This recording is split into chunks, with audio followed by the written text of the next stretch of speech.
Welcome to the Real Estate Espresso Podcast, your morning shot of what's new in the world of real estate investing. I'm your host, Victor Menashe. Today is another AMA episode. That is, Ask Me Anything. I love to answer your questions, and if you have a question you think is going to be of broad interest, send it in. I'll answer it live on the air. Send your questions to victor@victorjm.com.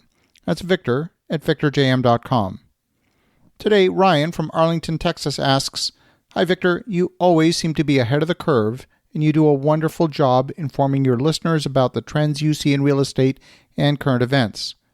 Where do you get your news? What are some of your bookmarked websites or other mediums that you refer to most often? Love the show. Thanks for all the great content. Well, Ryan, thank you for the kind words, and this is a great question. I produce several different types of segments on the Real Estate Espresso Podcast. Number 1, evergreen content. Number 2, trending items, whether they're in real estate or the economy. Number 3, journaling. These are stories from my own direct observation in my own projects. Number 4, interviews.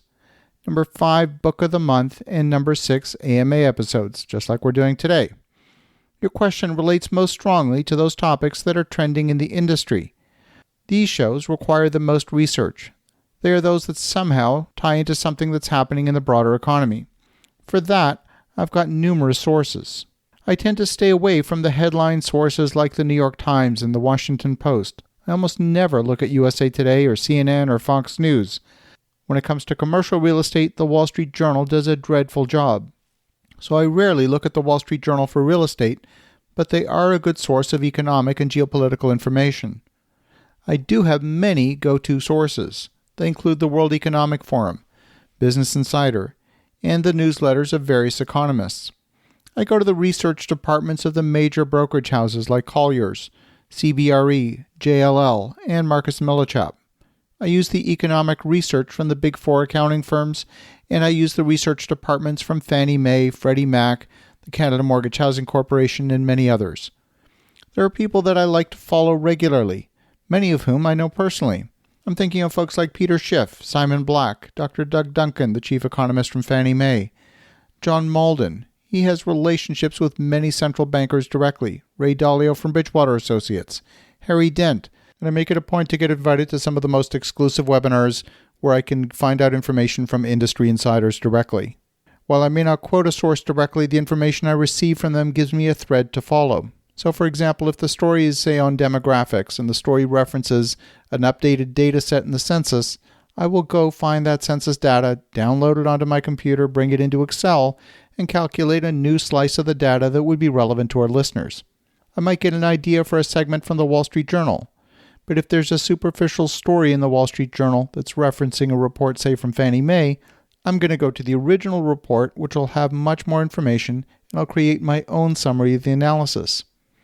Now, in your question, you talked about my reporting being ahead of the curve. It's true that I've made numerous predictions this year that have appeared in the podcast days or weeks before they've appeared in the news. And whenever that happens, it's the result of some analysis. I rarely just report the news without adding any value. Thought leadership involves using my own intellect to add value, and that's an exercise in connecting the dots. For example, on January 29th, I predicted we're going to experience a deep recession as a result of COVID-19. At the end of January, this was hardly headline news anywhere. Connecting the dots, frankly, was easy. If you go back to the impact of travel reductions in 2003 due to SARS, the GDP in the U.S. fell 1.5% solely from the impact of travel and hospitality. The scope of travel reductions and supply chain disruptions by the end of January were already looking to be larger in impact than 2003, so predicting a recession was as plain as day. Predicting food shortages was also easy. If flights are canceled and the cargo bays aren't available for short shelf life fruits and vegetables, supply chains will be disrupted. If there are restrictions on the movement of people between countries, then migrant labor that's the backbone of high-volume farming is going to be disrupted. Predicting a food disruption is just connecting the dots. Anyone who's paying attention could easily see that. Now, on today's show, I'm going to go out on a limb and make one more prediction while I'm at it. I'm going to predict that once social distancing requirements are eased, people who have been stuck at home for nearly 2 months will be looking for a getaway. But it won't be a charter flight to an all-inclusive resort. It's going to be a while before people have the confidence to jump on crowded flights. The vacation of choice will be a cabin on a lake, a chalet in the mountains, far from the crowd, or perhaps an RV vacation.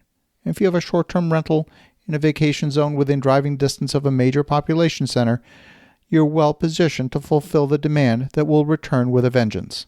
I want to thank you, Ryan, for a great question. As you think about that, have an awesome rest of your day.